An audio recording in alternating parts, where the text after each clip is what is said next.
আসসালামু আলাইকুম আমার প্রিয় শিক্ষার্থীরা কেমন আছেন? আশা করি সবাই ভালো আছেন।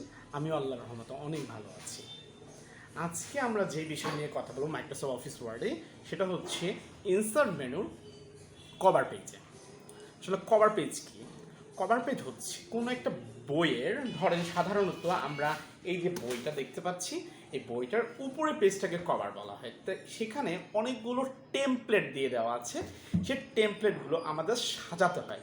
সাজিয়ে আমি যদি বাংলা লিখি বাংলা বই হয়ে যাবে, আমি যদি ইংরেজি লিখি তাহলে ইংরেজি বই হয়ে যাবে। তো এই টেমপ্লেটগুলো সাজানোর জন্য আমাদের কভার পেজ ইউজ করা হয়। তো চলুন বন্ধুরা কীভাবে এটা করতে হয় দেখি।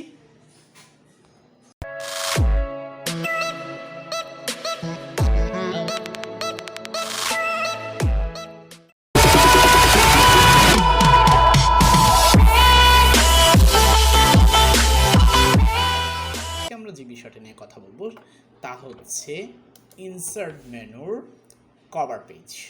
কভার পেজ আসলে কি? কভার পেজ হচ্ছে একটি বইয়ের মলার। তা কিভাবে করা যায় তা আমরা দেখব। দেখি এই যে কভার পেজের অ্যারোতে যাচ্ছি, অ্যারোতে যাওয়ার পরে এখানে বিভিন্ন ধরনের টেমপ্লেট আছে। আমার চাহিদা অনুযায়ী আমি যে কোনো একটা নিতে পারি। তাহলে আজকে আমি এটা নিলাম। ধরেন ফর এক্সাম্পল আমি এখানে লিখলাম ইংলিশ সেকেন্ড। আবার আমি এখানে যদি লিখি ফর ক্লাস 10, এটা যদি আমি ডেট লিখে দেই জানুয়ারি, আর এটা যদি লিখি the people's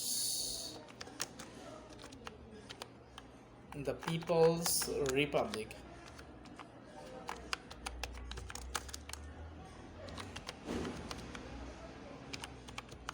government of Bangladesh.